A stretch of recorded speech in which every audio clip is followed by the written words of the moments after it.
Welcome back to Grit and Gut Podcast, where toughness talks. The grit, the grind, the gut, and the greatness. All things wrestling. I'm your co-host, Coach Craig Van Dyke. And I'm Mike Harbison. And today we are joined by Ben Kjar, Utah wrestling legend, NCAA All-American, 2023 Masters World Champion, who's made a career out of turning adversity into victory. Hey, Mike, before we get going, guys? hold on, Ben. Sorry, guys. I got to interrupt here. I got to tell you guys, on. man, I saw this movie and I just got to tell you guys about, man, I saw this movie called STANDOUT. It was so nice. I had to see it twice. Man, it is such an inspirational story. I got to tell you guys, you won't be able to see it till January 23rd, 1, 2, 3. But hey, you got to see this movie. Inspired me, man. The main character in that movie, man, he's somebody I aspire to be like when I grow up. What a champion in life and on the mat. Oh, hey, he's here. That's Ben Kjar. What's up, my man? What's going on, man? I show up with my one and only Mira Mesa shirt, baby. Come on, let's go. There we go. Okay. All right. Giving some love to Craig. There we go. Hey, I love that. So, hey, as Mike mentioned, we're with the great Ben Kjar, Utah Valley's first ever Division I wrestling All-American. Man, Ben was born with Crouzon Syndrome. That's a craniofacial anomaly. And man, as a young boy, the doctors told him that he would live a different life. And that's exactly what he did. Not in the way they thought, but in the way he owned it. I got my Victor over victim shirt on. That's Ben's shirt. Man, that's the attitude he's taken his whole life. And let me tell you, it has made him into such a great human being. I'm so honored to know this man. He's got an award-winning film, Standout, the Ben Kjar story. Is at the end of this, he's been in film festivals with this thing, man. They've been winning awards. I was honored to be able to watch the pre-screening down here at the La Jolla Film Festival. Ben and his wife, Nicole, man, they're proud parents of 3 beautiful adopted little kids. They're 3 kids, 6 years and under. And let me tell you something. This is how I met Ben.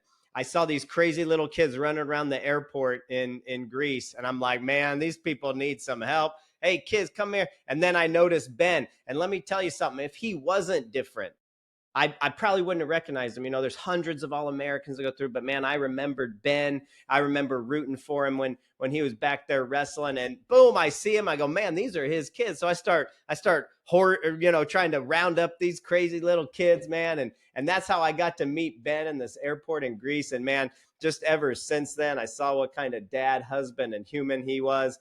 And man, I'm so honored to know him. Ben believes the real way to become wealthy is to travel, experience culture and its people. And if you can connect with mankind, you have a rich life. Guys, I'm so excited to be here with you guys. Thanks for taking the time to let me pour into your audience, man. Thank you for being here. And, like Craig, my first interaction with you was at Worlds, and my kids, it was awesome because your kids are just as crazy and wild as my kids. So like they went together like peas in a pod, which was cool because most of the time when we're places, my kids are the wild kids. And I'm like, sorry. So to have another free range parent that loves to have wild kids, like it was cool. Like appreciate that. So that was awesome. I agree, man. I tell you what, kids nowadays deserve to have confidence. That's what my parents taught me at a young age, and now more than ever, man. We've all coached wrestling. I'll take the confident kid over any kid who has technique. And so, what do I mean by that? We put them in everything, in every single. We don't want them sitting behind a desk as much as possible. We don't want them sitting behind a screen. We've put them in nature school. We've put them in all these different schools to allow them to live, get up, get busy, like get dirty, right? Go and roll around in puddles and learn how to communicate and interact with other humans, not just sit down and put out math problems. So when we take them out, man, they're busy. They love to get after life. They love to explore. They love to feel. And they love to live, man. And I think in life, we can do this all day and tell them to do that, or we can show them that. And I want to tell you what, I was impacted by a quote one time when I was sitting at a conference. And it was by a guy named Ed Milet, and he said one of the most insidious forms of child neglect is parents not living their dream, parents not reaching their potential. And I had went through wrestling season for my kids the first year, and I was in the corner, double leg, single leg, half Nelson, let's go. And after the tournament, my kids, who were back then like probably 3 or 4 years old, they're like, Dad, what do you know about wrestling? What do you Oh don't have any yeah. idea. You don't know what a half Nelson. And you know what? Yeah. They'd never seen me wrestle. I hadn't wrestled in 10 years ever since the Yeah. Olympic trials of 2012. So I tell you what, people, kids, they don't know. They have no clue until they watch. Now, you parents out there that are sitting in your kids' corner, that are yelling, do this, Yeah. do that, living your dreams through your Yeah. kids, shame on you. Mm, Yeah. Stop doing that. And mm, what Ed Milet said, what I heard was a form of child abuse. That's literally what I heard. mm, Is mm. parents not living their dreams. You guys know what I'm talking about. You parents know what I'm talking about. Each Yeah. one of you have those parents in your club who go out there and yell, and their 5-year-old kid gets off the mat and he loses or he wins and didn't do everything perfect, and they're training him to be an Olympic champion by the age of 7. It just isn't that way. Jordan Yeah. Burroughs talks about it all the time. We are meant to show our kids. We aren't meant to tell our kids. Now, telling is important, but showing is what they'll remember. My dad always told me to pray to God, pray to God. Well, every morning we would get up at 6 a.m. to read scripture and pray. I hated it. Mm, You know, the time I learned from my dad was on a Saturday about 2 p.m., not after a breakfast, lunch, or dinner where you normally pray. I walked upstairs, and near the end of the top of the stairs is my dad's master bedroom. And in that moment, I walked around the corner to go down to my bedroom, and I heard someone speaking out loud. I turn around the corner, I see my dad on the base of his bed, and he's pleading to God out loud. In that single moment, he taught me a lesson that I remember to this day. I can't tell you if I remember any other morning at 6 a.m. where we prayed that I remember what he said, but I remember that one day that he showed me.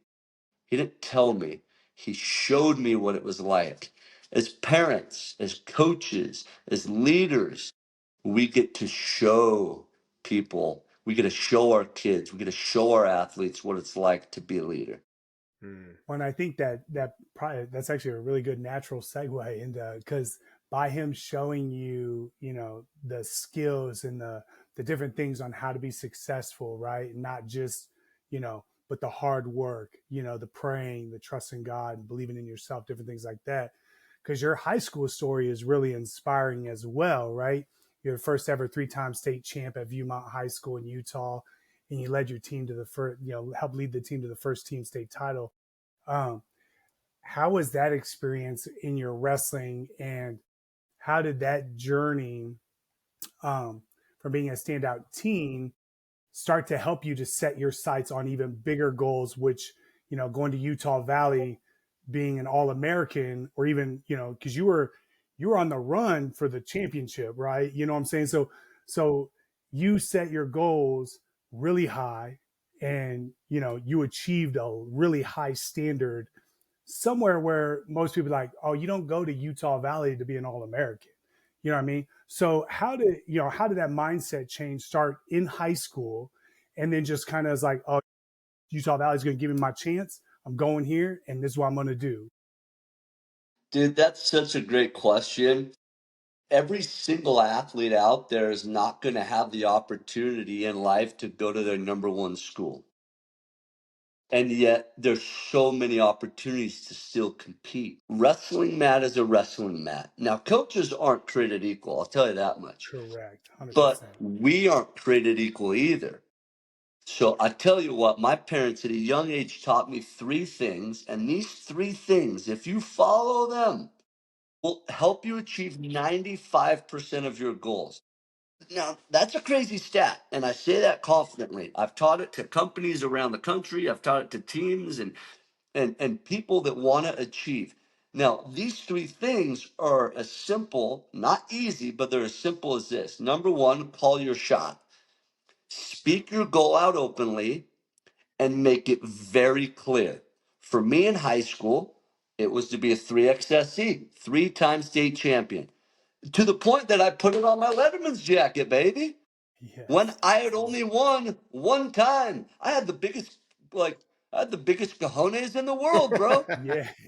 It was crazy. At a sophomore in high school, my parents give me this jacket for an early Christmas gift, and they're like, "What patches you want to put on it?" I'm like, "3XSC, let's go." And they're like, "Are Yeah. you sure about that?" I'm like, I called my shot. Step number two to achieving your goals.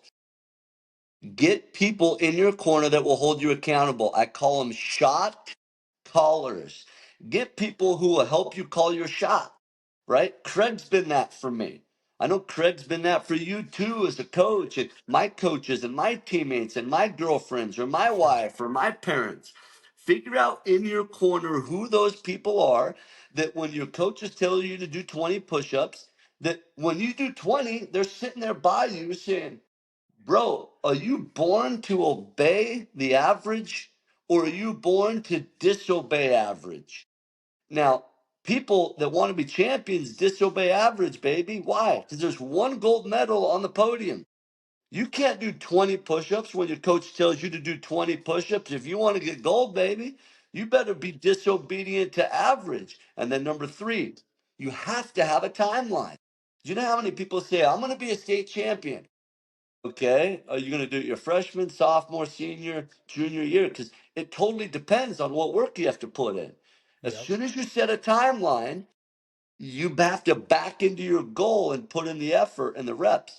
So I call it a shot clock. So number one, call your shot. Make it dang clear so that you know how to get there. Number two, get people in your corner. I call them shot callers. And number three, have a time limit. Have a shot clock that counts down, just like in basketball, 24 seconds. You got to get rid of that ball, baby. You have to have these things in your life in order to achieve. Now, there are going to be people that come after you.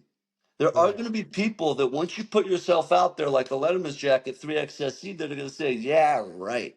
And then that's when you say, "Oh, yeah? Freaking watch Watch me, me. baby." Yep. Heck yeah, Ben, man, Yeah. that's so great. That's so inspiring. So in a nutshell, these three things. I mean, number one, you got to set high goals and you got to put it out there because then there becomes some accountability from those around you, which is step two. Are you surrounding yourself with the right people? And then a timeline. Hey, when you put a time on it, it's not just a dream, it's a goal. And that has a finite line. So I can't be a 70-year-old man dreaming about driving that Ferrari that I want or whatever my goal is. Whatever my dream is, excuse me, it's a goal. And so, man, that is such great advice for wrestling for life. I love that. Now take us through because Ben, when I got to meet you, we were in Greece coaching at I'm coaching at the World Championships, and you're competing in freestyle and Greco wrestling there. So freestyle goes first, and in freestyle, man, you are such a beast getting to the finals. But boom, in the finals, we run into a tough match. We lose that one. Hey, we still got to come back and wrestle Greco 3 days later. So when you don't Yeah. hit that goal, talk us through how you continue and in a short time span. 3 days later, boom, you got to come back. And what do? Boom, Greco-Roman veteran world champion. Here's how it goes. There are two biggest fears of mankind. This is why we don't call our shot. This is why we don't even get to step number one. And it happens. It's happened to me. Craig, Mike, myself, we are all suffocated by the fear of failure and the fear of not being enough if we allow it to suffocate us, Correct. right? We all Exactly. have this fear. How 100%. much do we play into Yeah. it? So I'll Oh tell you a yeah. moment that you mentioned where I played into it way too much. I get into the finals. I had called my shot, world champion. I literally, if I walk you up to my bedroom, which is right above me here, and you look on my mirror, I haven't erased it from a couple years ago. It still says world champ. That was written way before I ever got to Greece. So I get there. I go into the finals match. I'm ahead. There's 1 minute left. I'm ahead. I'm beating Azerbaijan. Yeah. And I collapse to the fear of failure and the fear of not being enough. He beats me. I close up and literally I stop. You guys know what I'm talking about. You're ahead. There's time on the clock. You're like, great, I'll play this Got out. I'll this. shut down. Yeah. Well, this Yep. freaking Azerbaijan dude, I didn't do that. He didn't I, quit. Yeah. bro, Yeah. he takes me down. He Uh-huh. beats me. I remember being on the podium in second place, not seeing the American flag go to the Yeah. top, not hearing my national anthem, and fearing with the silver medal around my chest. Oh my gosh, when I go back to the apartment that we were renting in Greece, my kids will not be proud of me. That Mm. was my fear because I saw my kids crying in the stands when I Yeah. lost. But Yeah. why were they crying? Because Yeah. they saw me disappointed. Yep. I go back to the apartment and my kids with the silver medal on their chest ran around the apartment and said, "Champion of the world." Ah. Oh in, yeah. in that moment, I committed not to win. I didn't commit. It was a win. It wasn't a matter of win, lose, or draw the next 3 days. It was a matter of doing one thing and one thing only. Don't stop. I get to the finals again. God blessed me with the opportunity to find myself there again against Italy. Guys younger than me, guys freaking jacked. Same thing. I gutted him. I'm ahead. 1 minute left. And I picked that invitation to myself that I wasn't going to stop. 8 seconds left. The dude gives up. He comes to shake my hand. I have no idea there's time on the clock. I wasn't looking at the clock. So I stand up and I go to shake his hand. And the coaches were like, keep wrestling, keep wrestling, keep wrestling. Because I had no Uh-oh. idea because he gave up. And I Yeah. accomplished my goal. I didn't give up. He gave up. And with 8 seconds left, he took his hand out and he went to his knees, hands on his knees. And in that moment, I became the world champion, get on the podium. And though I thought all of the goals, all the aspirations, all of the being disobedient to average work ethic would accumulate to me standing on the podium with a gold medal on my chest and the national anthem going up, even though I thought that's what the pinnacle of the moment would be, I figured out it wasn't when I get off the podium. My kids grab my American flag with both the silver medal and the gold medal around their necks, celebrating with me. And it just reminded me we can't get to the gold medal without the steps of the silver medal, without the bronze medal, without the not placing, without the not making the state tournament, without the injuries, Yeah. without these things, because that's what gets us to that point. I would have never wrestled the same if I hadn't lost. That silver medal was really more important than my gold medal in that whole journey. Wow. So, and I think Wow. that's a great, like, so, obviously the hardships are what, have to take you to that point. So, question from me is going to be, what's the toughest match or moment in your wrestling career that taught you the most about yourself? Bro, that is such a good question. I have a lot of them, but I'm going to Yeah. go and I'm going to go to my high school because it teaches me a lesson here for a lot of people that have been through it. I put 3XSC on my jacket. My Mm-hmm. junior year, I'd go up a weight to support a teammate who Yeah. felt better of going down to 112 when I was at 112. I went up to 119 to be better for our team, and I lose in the semifinals in region. Region is like conference. It's right before state. I have 2 weeks. And I lost to a guy that I beat, but dude, these guys were a lot bigger. And I make a decision that I am going to find, because you play the game of victor or victim in that moment. Through my teammate, he's the reason why I lost. He's the reason why I'm here. These guys are too big. Long story short, I chose to be a victor. And in the next 2 weeks, when everyone was at the assemblies, when everyone was eating lunch, when everyone during their breaks was partying with their friends or whatever, I was found in the wrestling room. And this is the cool thing.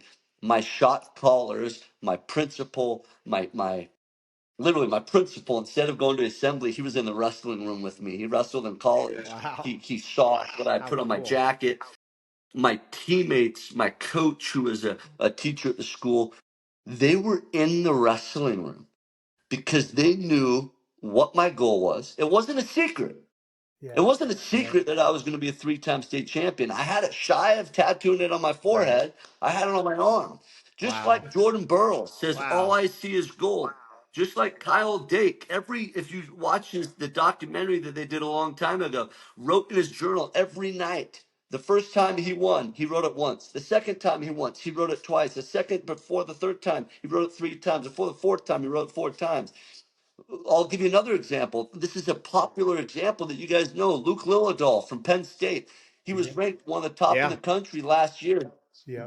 Didn't place Right. first. If you go in the locker room right now, I know this because my nephew did. My brother did not long ago in the summertime, not in the wrestling season, on Luke Lilladall's locker. It says NCAA champion. Now, I don't know if that's going to happen this year, but guess what I do know? Luke just won a freaking world Heck yeah. championship. That's right. He's calling a shot. Jordan Burroughs called a shot. People who call their shot are disobedient to average, do psychotic work ethic, and have shot callers in their corner with a time limit. They do incredible things. Do they achieve every time? No. There were times that Jordan Burroughs didn't even make the world team, right? There were times that Kyle Dake never even made the team. So they get back up, they dust themselves off, and they do it again. Never Wow, that's awesome, Ben, man. You are so awesome. Hey, man, I got one last question for you. And we're going to take a little bit of a turn here. Listen, I know you have a huge family. You have about 54,000 members of your family. So this this question's not about them. But I know you love to travel. I know it's important to see other cultures. We're going to pretend your whole family's with you because I know they support you. So this isn't about them. They're already with you. If you could travel the world, I'm going to give you 2, maybe 3 people. And this could be from history, somebody you know or don't know, but 2 to 3 people you could travel the world with. Who would they be and where would you like to go? Bro, that is such a rad question. Number one, it would be Jesus. Yeah. And you better believe I'd freaking try to walk on water with that dude. You better believe I'd try to do some tricky stuff that guy pulled out of the hat. There's a guy who had a change in his life in the Bible. That's name was Saul, and when he made the change, he ended up being Paul. Yeah. That dude was. They've had people write about him and say that he was a short, stocky guy with a massive spirit, way bigger than his body. And I know a somebody lot of like us, that. I know somebody like a that. lot of us in wrestling are short, stocky with big muscle ears, right? My wife calls cauliflower ears muscle ears. I think Paul, what I love about him is that he lived his life to what he knew was right at level 10. When he was Saul and he literally believed what he believed, not knowing that it was good or bad, he lived it out loud and he was massively impactful. Now, God wanted him on his side, and so he recruited him, and he did incredible things when his name was Paul. But no matter what it was, he lived big. He I don't mastered it. care if you're a brand new wrestler and you don't even know how to tie your shoes. I love when you go guns blazing. Love it. That's what he was. Um, and then I massively connect with a guy by the name of Sylvester Stallone. And this is why. If you know his story, he sold everything. He gave away everything, including his basically the love of his life, and then his dog. I mean, he bought his dog back. Um, but he didn't quit his dream. He was an underdog in real life, Yep. and he didn't lay down to what the crappy things that happened, and he stayed being a champion. My movie that's coming out, if you were to grab the movie Rocky and you were to grab the movie Wonder, the kid with the facial difference, and they got married, Yep. that's what it's about. And so I connect so much with Yeah. Sylvester Stallone. I'm going to meet him one day, hopefully, knock on wood, he stays alive.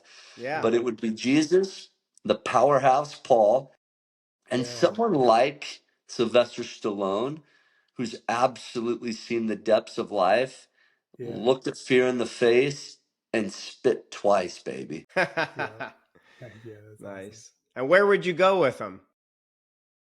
Where in the world? Dude, I don't even really care. Like literally, It I doesn't think we would matter be at that point, right? I think we'd be sitting down, breaking bread, Yeah. and and I would just want to God. I would like Jesus. I would literally just want to sit there and tell him thanks. Number one, and and I think Paul. I would just want to listen to him and learn from him and just not talk much, just listen. And then Sylvester Stallone, I would just want to have Run him. the stairs in Philadelphia. Yeah, I would want to maybe have a Philly cheesesteak with him Heck and yeah. and hear a little bit of insight from what gave him his why behind all that. Very cool. Thank you so much, Ben. We really appreciate you champion on and on. For sure. And man, brother, keep leading by example. I love what you're doing. I'm watching from afar, but always cheering you on, man. And man, thanks for tuning in to Grit and Gut, where toughness talks, because on the mat or in life, toughness isn't given, it's earned. Thanks, Ben.